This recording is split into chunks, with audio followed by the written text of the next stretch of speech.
going to explain the thing that gets more traders kicked out than anything else. Oh, and welcome to episode 8 of the Joinprop podcast. I'm Ken Rolliger, head of content here, and I've got Jessica LaRusso with me. Wait, kicked out, like, let's just, before we even jump into the whole thing, what does that actually mean?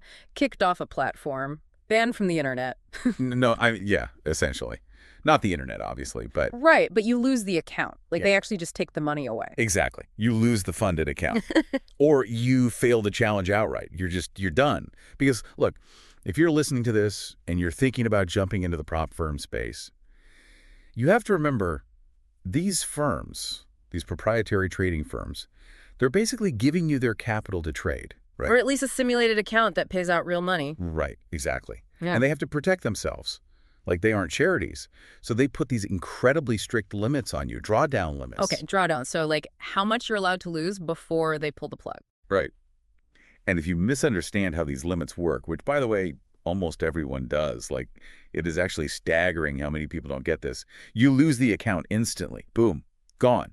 In fact, like 80 to 90% of all failed challenge attempts come down to one thing, and it's drawdown violations. 90%. I need a second. That's literally their business model. I mean, no, it's not quite that simple. That feels like a scam, honestly. If 9 out of 10 people fail because of a technicality, that is a trap. Like, you're out here selling a dream, but the floor is just made of tripwires. It's not a scam, it's risk management.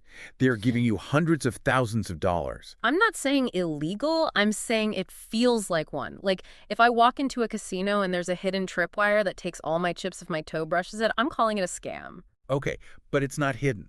That's the whole thing. It is literally in the rules. Yeah. It's in the fine print. It's just that people don't read the rules, or they think they're smarter than the math, or they just look at some guy's marketing material on Instagram and ignore the terms of service. Look, I will completely admit that it is a brutal system. It is totally unforgiving, but it's necessary for the firms to, go bankrupt overnight. They have to have an intraday kill switch. An intraday kill switch. Okay, that sounds so dramatic, like a bad spy movie or something. It is dramatic. Honestly, it feels completely dramatic when it actually happens to you. It's the maximum daily drawdown. So basically, it's the absolute maximum loss you were permitted to take within a single 24-hour trading period. So a day, like a calendar day. A day, yes. But, and we will definitely get into this, why a day is a very, very slippery concept in this industry is a huge part of the trap. But just fundamentally, let's just strip it down and look at the raw numbers. Sure. Say you get a $100,000 account. Okay. 100 grand. Nice round number. Let's work with that. And the firm gives you a 5% daily limit. So 5 grand, $5,000. Right. On a 100K account with a 5% daily limit, your kill switch hits at $95,000. If your account equity touches $95,000 for even a millisecond, your account is terminated, closed, done. You get an automated email saying violation, and you're locked out of the terminal. Wait, even if I haven't closed the trade, like if I'm in a trade, it dips down there, literally touches the line, and then bounces right back up into profit. Yes. And this is exactly where people get slaughtered. Because retail traders, they think, oh, well, I haven't closed the position yet, so it's not a real loss, it's just a paper loss. Wrong. It's based on equity. Open floating losses count. Wait. So let me just visualize this. I buy something. Let's say I go long on gold. It drops. I'm down 5 grand on paper, but I'm looking at the chart and I'm like, hold on, I know this is a support level. It's going to recover. And it does. It shoots up 10 grand. I still lose my account. You lost it the exact second you hit minus 5 grand. The system automatically liquidates your position, flattens all your trades, and locks the account. You don't even get to see the bounce. You're just dead in the water. Oh, wow. Okay. I see why 90% of people fail. Mm-hmm. Because in normal trading, like if you're just trading your own personal account on, Charles Schwab or whatever, you can just sweat it out. You hold the bag. Exactly. You hold the bag, you pray, you average down, which is a terrible habit anyway, by the way. Maybe it comes back. You can't do that here. You have a hard algorithmic floor. But here is where it gets significantly worse, because the mechanics of how that daily floor is calculated aren't even standardized. Worse than an instant automated kill switch? How do you even get worse than that? Yeah, because there are 2 ways firms calculate that daily drawdown. Yeah. And one of them is just a massive trap, like genuinely designed to catch you off guard. Of course there are 2 ways. Why make it simple when you can make it a total nightmare? Right, so method one is the easy one. We call it opening balance. This is what you instinctively think it is when you read 5% daily loss. The firm looks at your starting balance at the market open. Say it's midnight. Your balance is 100,000. Your limit is 5% of that starting balance.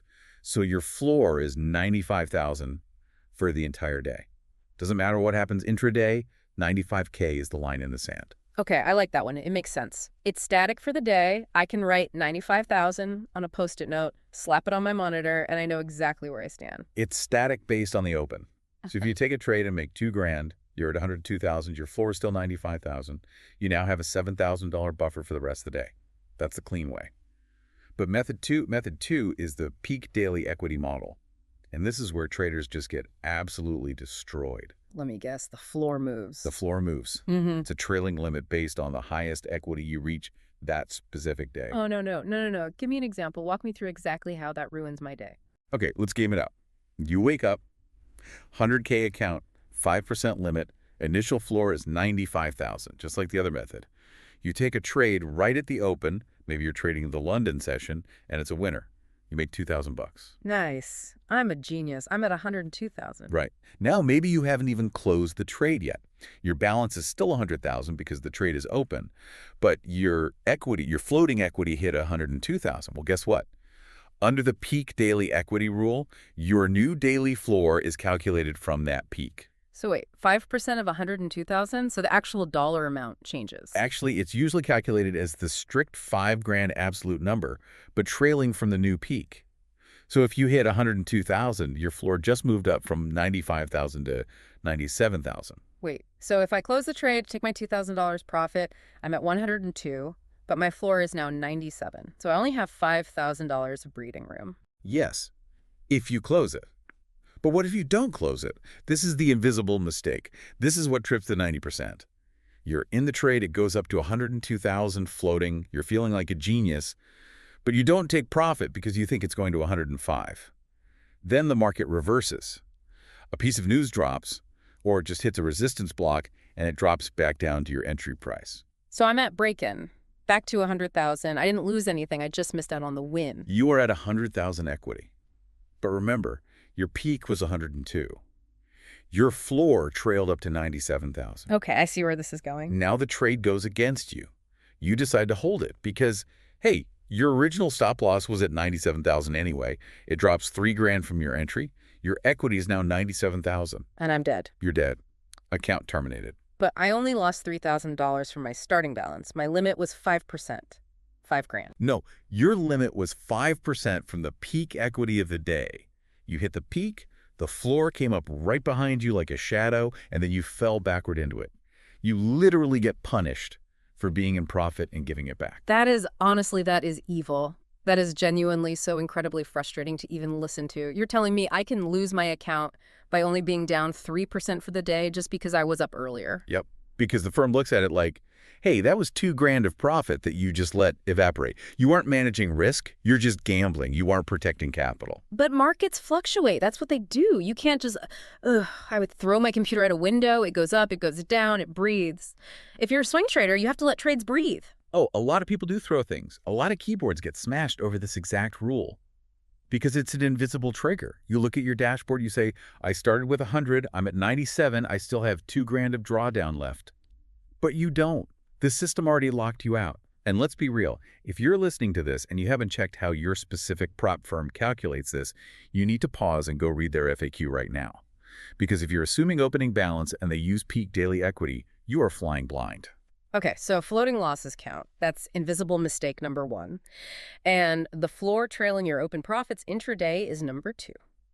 What else? What are the other invisible things that trip this wire? Because if 90% fail on this, it can't just be the peak equity thing. People would figure that out eventually. Oh, there's more. Let's talk about the actual mechanics of the broker terminal. Swap fees and commissions. Are you kidding me? Like the broker fees, the little $3 charges. Yeah.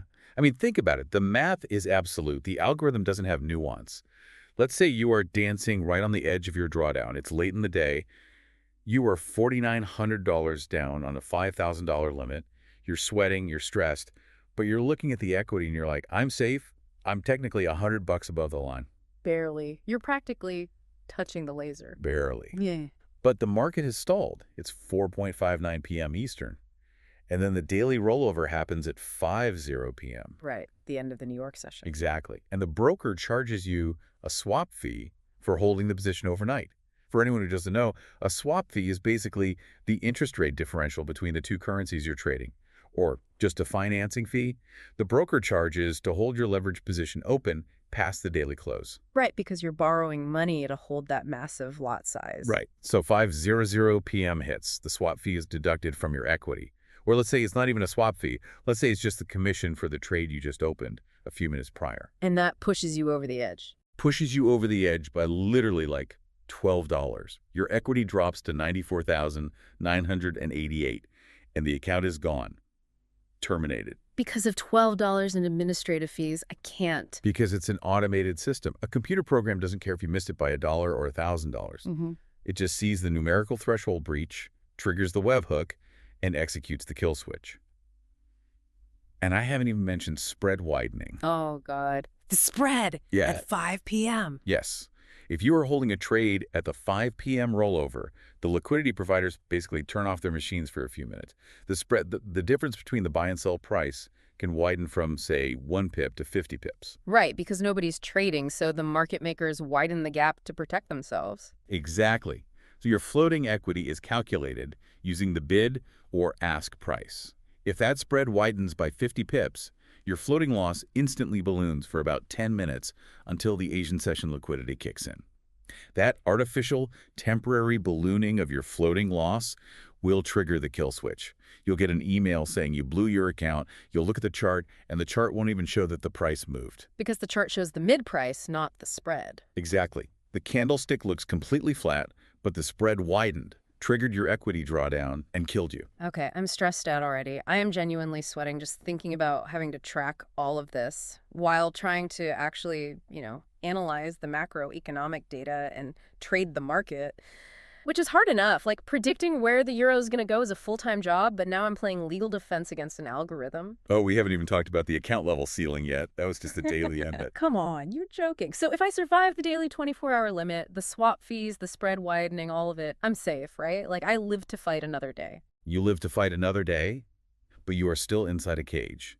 And the cage is the maximum total drawdown. Okay, total drawdown. Let's unpack that. What is the difference structurally? Daily is just your 24-hour leash. It resets every day. Total drawdown is your absolute account level ceiling.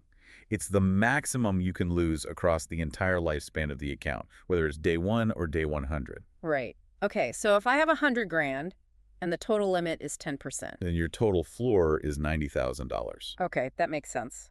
That's a hard deck. I can't go below 90K. Ever. If I string together 5 bad days of losing $2,000 each, I hit 90K, I'm out. Right. And just like the daily limit, there are 2 fundamentally different ways firms calculate this. And the second one is going to make you very, very angry, considering how you reacted to the daily trailing. Great. Lay it on me. Ruin my day. First way is the static method. It's fixed at your initial starting balance. So 100K account, 10% static limit means you cannot drop below 90,000. If you make money, say you are a great trader, and over 2 months you run the account up to 120,000, your floor is still 90,000. You have a massive buffer now. 30 grand of breathing room. I like the static method. That rewards me for being a good trader. Makes logical sense. I build a cushion, I get to relax a bit. Maybe I can increase my position sizing because I have 30 grand to play with before I hit the danger zone. Exactly. It's the fairest way to do it. It mirrors a real hedge fund or a real trading desk. You build equity, you gain leverage. But then there is the trailing total drawdown method. I knew it. The floor moves again. It's the mountain climbing thing. The floor moves. Yeah. Oh, it moves. And it doesn't just move intraday and reset. It moves permanently. It ratchets up and never goes back down. Wait, permanently? Like a one-way valve? Yeah. Like a peg on a rock climbing wall. Okay, so listen to this math. If your account runs up to $105,000 with a trailing total drawdown, that original $90,000 floor immediately moves up to $95,000. It stays strictly 10% behind your highest high. Okay, so it trails my profits. Yes, meaning you cannot give back that profit. If you are at 105 and your floor is 95, you still only have 10 grand of buffer. Wait, wait, no, stop. Let me think about this. If I make 5 grand, my leash gets shorter. Or wait, it stays exactly the same size. It stays the exact same size relative to your peak. You never, ever actually build a cushion. You could run the account up to $200,000, and your floor will be $190,000. You still only have 10 grand to lose. That is infuriating. I am being penalized for winning. You aren't being penalized. You're just... I am absolutely being penalized. Listen to what you're saying. If I take the risk, I analyze the market, and I make $5,000, I should get to use that $5,000 as a buffer for future trades. That's how building an account works. That's how compounding works. Yeah, but you have to look at it from the firm's perspective. You have to look at the back end of the prop firm model. Why? What is their justification for this? Because once you make that money, it's their capital. You haven't withdrawn it yet. It's sitting in their master account. So they view that $105,000 as their new baseline. They are assigning risk parameters based on the current equity. They want to protect that new high water mark. No, I refuse to accept that this is fair. I did the work, I made the correct calls, and my reward is that the trapdoor just gets pulled up higher right behind my feet. So I have a normal drawdown period, because every strategy has drawdowns, right? Even the best algorithms lose 5 trades in a row eventually. Exactly. Variance is mathematically guaranteed. Right, so if I hit normal variance after a winning streak, I lose the account, even though I'm technically still up overall from my starting balance. Yes. If you go to 105, your floor is 95. If you have a string of losses and drop back to 94,000, you are technically only down 6% from your original starting balance. But because you breached the trailing floor, you are fired. That completely changes the psychology of trading. Because if I know the floor is chasing me like that, I'm going to be terrified to hold on to winning trades. I'm going to want to take tiny microscopic profits just to avoid the floor dumping up and catching me on a retrace. Ding, ding, ding. Yes, that is exactly what happens. It forces traders into horrific habits. They cut their winners short because they're terrified of the trailing floor, but they let their losers run to the very edge of the daily limit, hoping it turns around. It's completely backwards. You're supposed to cut losers quickly and let winners run. The trailing total drawdown incentivizes the exact opposite behavior. It's setting you up to fail. It really is. Like, who actually uses these rules? Are all the firms the same, or is it a complete minefield? Because if I'm looking at this industry, I need to know who is setting these traps. It's a total minefield. Every firm mixes and matches these rules however they want, and they bury it deep in the FAQ. You basically need a complex spreadsheet just to understand what you're signing up for before you pay the challenge fee. Okay, let's get into it. Give me some examples, like name names. Who uses what? Because if you're listening to this and you're out there looking for a firm, you need to know who has the static floor and who has the trapdoor. Okay, let's look at the industry right now. We're in 2026. Things have shifted a bit since the massive regulatory shakeups a couple of years ago. But let's take FTMO.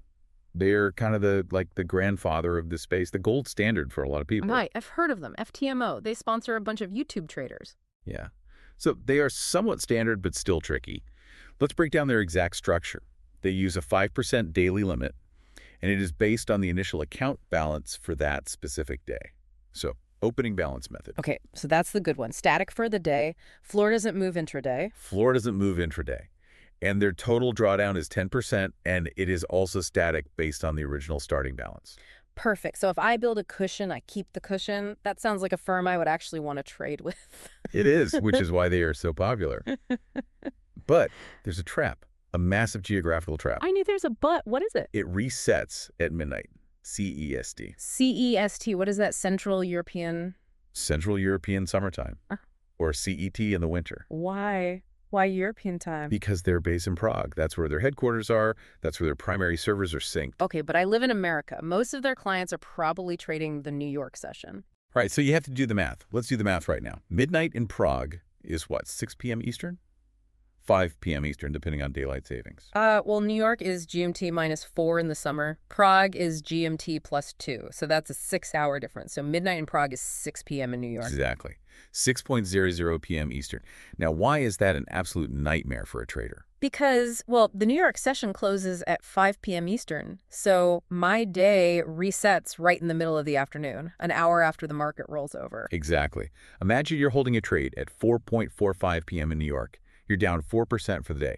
You're sweating, but you think, okay, I have a 1% buffer left. I can hold this overnight. It's hitting a daily support level. I'm good. Right. 5 o'clock hits.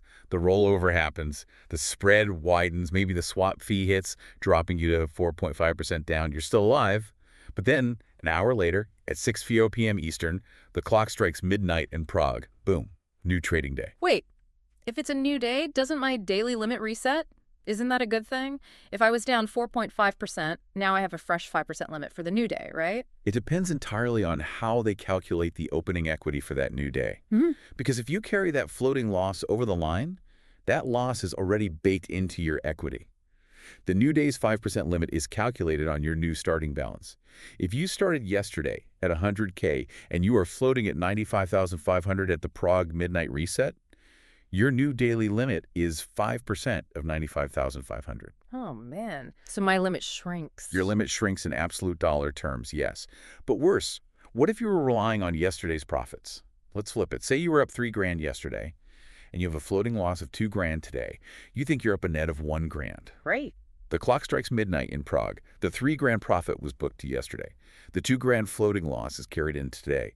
As soon as that clock ticks to 6:01 p.m. Eastern, you are starting the new day already down $2,000 against your new daily limit. That is so messy. That is incredibly complex, and I guarantee retail traders completely forget about the time zone.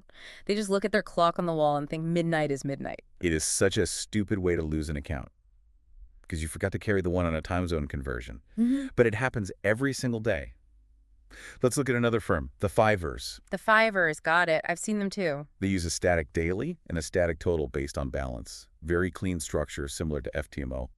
But they reset at midnight UTC. UTC, Coordinated Universal Time. So that's London time, basically, without daylight savings. Right. So midnight UTC is 8:000 p.m. Eastern in the summer, or 7:00 p.m. in the winter. So now you're tracking CEST for one firm, UTC for another firm. This is a nightmare. I literally have a headache just thinking about having 3 different digital clocks on my wall just to know when I'm legally allowed to lose money. Yeah, ignoring specific reset times based on the broker-server time is a massive reason people fail. You get a guy running an FTMO challenge and the Fivers challenge at the same time, which people do. It's called account stacking. And he's just guessing when his daily limit clears. He thinks he's safe on both, takes a trade at 7:30 p.m., and blows one account but not the other. You'd need an alarm going off constantly. Hey, it's Prague midnight. Hey, it's UTC midnight. Check your floating equity. It takes you completely out of the zone of just analyzing the chart. You really do. Then you have firms like Funded Next. They use a static daily but a trailing total balance method. Trailing total balance. Wait, earlier you said trailing equity. What's the difference if it's balance? It means it only trails when you actually close a trade. It doesn't track your floating profits. Okay, so if I'm floating up $5,000, the floor doesn't move. It only moves when I hit close position and lock in the $5,000. Exactly, which is slightly better than tracking floating equity because it doesn't punish you for a trade that spikes and retraces before you can close it. But it's still annoying because the floor does eventually move up and permanently shrinks your buffer. Okay, but what's the worst one? You said there was one that was absolutely brutal. The final boss of drawdown rules. Oh, the apex predator of drawdown rules. Literally, firms like Apex Trader Funding. Mostly in the future space, but you see it creeping into Forex too. Apex. Okay, let's talk about them. They use what's called real-time trailing intraday. It is the most brutal version mathematically possible. Real time. What does that actually mean mechanically? How is that different from what we talked about with the peak daily equity? Remember earlier I said the peak daily equity moves the floor based on the highest point you reach during the day. Yeah, if I hit 102, my floor moves up to 97. Right. But usually in Forex firms, they calculate that high watermark at the end of the day or periodically. Apex and futures firms like them, they track it real time, tick by tick. Tick by tick, like every single second. Every single micro movement of the market. Let's walk through a scenario. You are trading the NASDAQ futures, the NQ. It is 8:30 a.m. Eastern. The CPI data is about to drop. Inflation numbers. The most volatile minute of the month? Exactly. You are in a long position. The CPI data drops, and it's lower than expected. The market loves it. The NQ spikes up 100 points in literally 2 seconds. Your equity spikes by $3,000. Amazing. I'm rich. Your real-time trailing drawdown floor instantly snaps up behind it, tracking exactly behind that $3,000 spike. In 2 seconds. In 2 seconds. But it's CPI data. What always happens 10 seconds later. The algorithmic retrace. The market makers push it back down to hunt the liquidity and stop out the early buyers. Right. So 10 seconds later, the price immediately retraces back to where it was before the news even dropped. You are back at break even. But your account is blown, terminated. Are you serious? Because I fell back from a spike that lasted 2 seconds? Yes, because you hit the trailing drawdown limit that was rigidly set during that 2-second spike. You can't even react to that.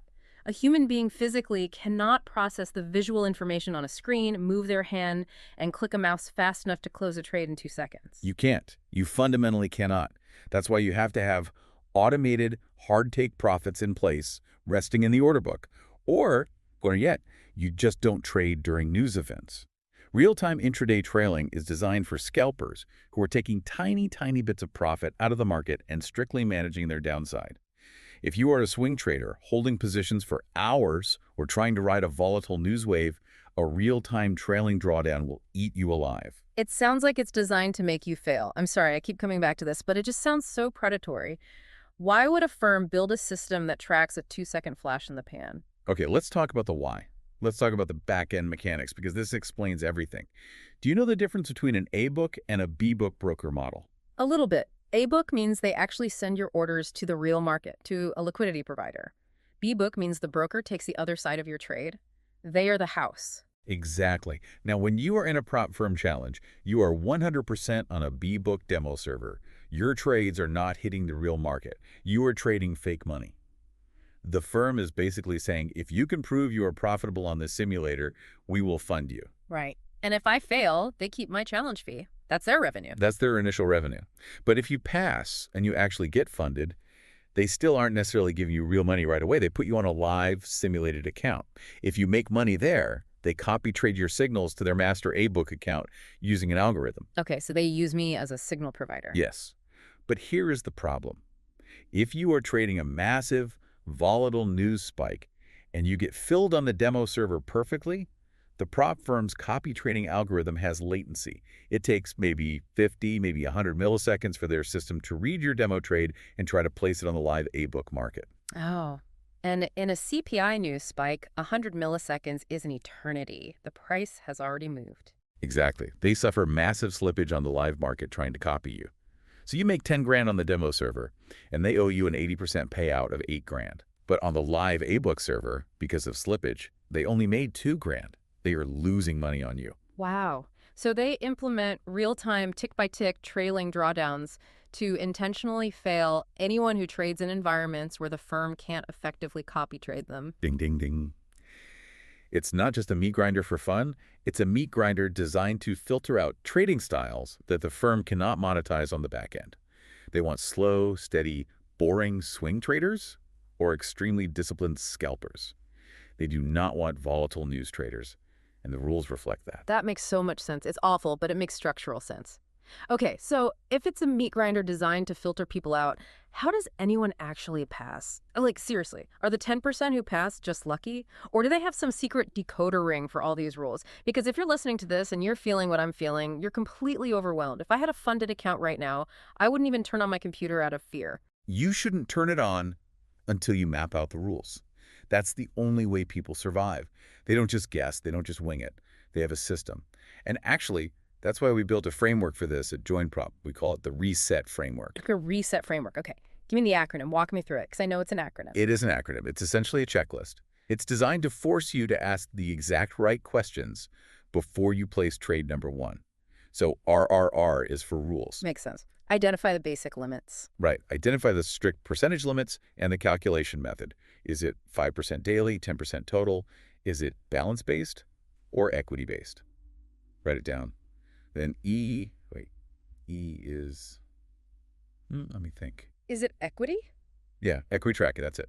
Does floating P&L count towards your limits? Because like we said earlier, usually, yes, it does. And if you don't know that, if you think only closed trades count, you're dead on arrival. Okay, so R is rules, E is equity tracking. What's the S? S is static versus trailing. This is the big one. Which type applies to your total limit and which applies to your daily limit? You have to define both. Right, so checking if I have the Prague midnight trap where it resets statically, or the real-time tick-by-tick nightmare where it trails me every second. Exactly. You have to know the shape of the cage you're in. Then There's another ERESKO, examples. Examples, like doing homework. Yes, literally doing math homework before you open the terminal. Model hypothetical scenarios with your actual position size and say, okay, if I buy 2 standard lots of gold right now at 1950 and it drops 10 points to 1940, what is my exact dollar drawdown in floating equity? And does that specific dollar amount breach my daily floor? I feel like nobody does that. People just look at the chart, see a bull flag pattern or whatever, get excited, and click buy. And that's why 90% fail. You cannot just trade the chart in this industry. Yep. You have to trade the rules. The rules are the actual metagame you're playing. The chart is secondary to the math of the drawdown. That is such a weird way to think about trading. But it makes perfect sense given everything we've talked about. The chart doesn't matter if your account gets locked by an automated webhook. Okay, so RESE, what's the T? T is timing. Confirming the exact daily reset time so you don't get caught in the time zone trap. You have to look up the broker's server time, convert it to your local time zone, account for daylight savings, and know exactly when the clock strikes midnight for your specific challenge. So RESET, rules, equity tracking, static versus trailing, examples, timing. You got it. If you are listening to this, write that down. If you don't know the answer to every single one of those 5 letters for the specific firm you were trading with, do not take a trade. You are just donating your challenge fee to them. You are literally a charity funding their marketing budget. Okay, but let's say I do the homework. Even if I know all the rules, I know it's UTC time, I know it's static daily and trailing total, I still have to actually open the platform and place a trade without hitting the kill switch. What's the practical mechanical advice there? Because if my daily limit is 5%, I can't just risk 4% on one trade, right? Because of all the invisible slip-ups we talked about. No, absolutely not. If you risk 4%, you are suicidal. And this brings us to the most important piece of advice to actually survive. Literally the biggest takeaway if you want to keep a funded account long-term. Recommended max risk per trade. Your absolute hard stop loss should be 0.5 to 1% of your account balance. Yay, 0.5%. 0.5% to 1%.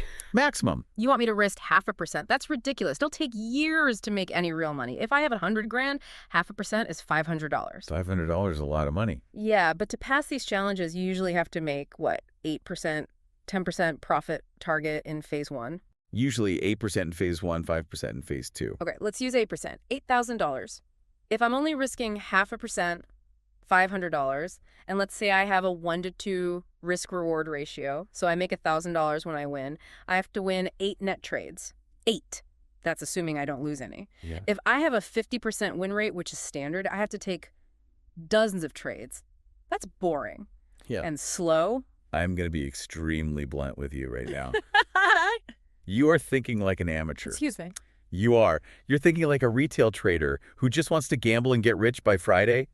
Oh, it's boring. It's too slow. Surviving is boring. Keeping your capital is boring. Okay, but I'm trying to make a living, not just sit around collecting pennies and paying platform fees. The marketing for these firms is all about make huge money, scale up to $1 million. You can't make a living if you blow the account on day 2. Look at the survival math. Let's really look at it. If your daily limit is 5% and you risk 2% on a single trade. Which doesn't sound crazy. 2% is standard risk advice in a lot of traditional trading books. It's the 2% rule. It's standard for a personal cash account where you don't have an intraday algorithmic kill switch. If you risk 2% here and you lose, you are down 2%. Your limit is 5. So I have 3% left for the day. I'm fine. Are you? What if the market slips? What if the spread widens during a volatile moment right before your stop loss is hit? Your broker executes a market order to close your trade, but the liquidity is thin. So your intended 2% loss actually gets filled at a 2.5% loss. Okay, slippage happens. It sucks, but it happens. Now you take a second trade. You're frustrated. You're revenge trading a little bit. You risk another 2% trying to make it back to break even. You get stopped out again. Yeah. Perfectly hit your stop loss. Down 4.5%. And then the broker charges you a commission and a swap fee at rollover, and suddenly you're at 5.01%. Boom, account gone. Over. You lost a $100,000 funded account because of 2 bad trades. 2. Does a professional trader ever lose 2 trades in a row? I mean, yeah, all the time, literally every week. Exactly. Losing 2 trades in a row is just a Tuesday. It's statistically guaranteed. If your risk profile allows 2 standard expected losses to blow your entire funded account, Your risk profile is fundamentally broken. You have completely removed your variance buffer room. Okay, I see the math. When you map it out with the slippage and the commissions, 2% is basically playing with fire, but it's a bitter pill to swallow because you realize you don't actually have a $100,000 account. What do you mean? If the hard floor is 10%, $90,000, you don't have $100,000. You have a $10,000 account, leveraged at 10 to 1, dressed up as a $100,000 account. Yes, exactly. That is the secret of the entire prop firm industry. You are trading a $10,000 account. And if you risk 2% of $100,000, that's $2,000, you are actually risking 20% of your real $10,000 margin. Oh my God, when you put it like that, it's insane. Risking 20% of your actual tradable capital on one setup. No wonder everyone blows up. Right. But the marketing says trade our 100K. So retail traders size their lots for 100K, and they get slaughtered by the daily limit. Risk $500 and stare at a clock in Prague. That's the reality. That is the best description of prop trading I have ever heard. Risk $500 and stare at a clock in Prague. It's so true. But that's the separator, right? The people who get the payouts, the people who actually do this for a living and withdraw real money, they embrace the boring math. They size appropriately. They risk 0.5%. They survive a normal, statistically expected losing streak of 5, 6, 7 trades, and they don't even come close to hitting the daily drawdown. Because if you risk 0.5%, you can lose 10 times in a row before you hit a 5% limit. Exactly. You give yourself runway. You give your edge time to play out. If you have a real statistical edge in your strategy, you need a large sample size of trades for that edge to show up. If you're swinging for the fences with 2-3% risk, you are just playing Russian roulette with the kill switch. You won't survive long enough to see your edge materialize. I still hate the trailing floor, though. I can accept the small risk sizing. I can accept doing the math on the time zone. But I cannot get over the trailing total drawdown. The fact that the floor chases you permanently. I know you hate it. Everyone hates it. It's the most complained about rule on every forum, every Discord. It just feels like it violates the core principle of why you would even want to manage a large account. You want the large account to have a large buffer so you can compound. Well, then don't trade with a firm that uses a trailing total drawdown. You have agency here. Go find one with a static limit. They exist. We just talked about them. FTMO, the Fivers, there are others popping up that specifically advertise no trailing drawdown because they know traders hate it. You have choices in this market, but you have to actually read the fine print to know what choice you are making. Yeah, that's the whole point, isn't it? The fine print is where the actual game is played. The chart is just the interface. Exactly. The game isn't on the MT4 chart. The game is in the terms and conditions PDF. Ugh. That is the most depressing thing you've said this entire time. Hey man, I'm just here to tell you the truth. If you want to survive the industry, you have to understand the industry. All right. I'm thoroughly, sufficiently terrified. I feel like I need to go audit every trade I've ever taken and recalculate my theoretical prop firm survival rate. Look, we've been arguing about this for an hour, going back and forth on the math, and honestly, we could keep going in circles about the ethics and the B-book mechanics of it all day long. Yeah. But let me try to give you, if you're listening and trying to process all this, a couple of raw, actionable takeaways before we wrap this up. Please, give us some hope, or at least some clarity so we don't step on the landmines. First takeaway, treat daily and total drawdown as two completely separate loaded guns. Okay. Breaching either one terminates the account immediately. Do not think that because you are safe on your total drawdown, because you built up a nice little buffer, that you can be loose with your daily drawdown. They are separate mechanisms. You trip either wire, the alarm goes off, and the doors lock. Separate loaded guns. Got it. Very comforting imagery, but it makes the point. Second takeaway. You absolutely have to model your worst-case scenario using the firm's specific time zone and trailing rules before you place trade number one. Use the reset framework we talked about. Do the math on a physical piece of paper. Literally write it down. If I enter here and my stop loss gets hit at 5:01 p.m. Eastern during the rollover spread widening, do I lose my account? If you don't know the exact dollar answer to that question, don't click buy. Do your homework. It really just comes down to that. Do your homework. Yeah. Treat it like a business, not a casino. It's that simple. So is the next topic going to be just as depressing? Because honestly, my blood pressure can't take another hour of finding out new, invisible ways I can lose money to an algorithm. No, it's not going to be depressing. Well, maybe a little tricky, but not depressing. Next time, we are going to talk about what happens when you actually survive the gauntlet, when you pass the challenge and get the funded account. Ooh, good news. Payouts. Actual real money. Yeah, payouts. But we're going to talk about how the payout rules, The consistency rules, the withdrawal windows, the minimum trading days can be just as tricky as the drawdown Well, rules. of course they are. Why would they just write me a check? That would be entirely too easy. There's always a catch when you're playing with house money. But we'll unpack it so you don't get caught. All right, go read the fine print. See ya.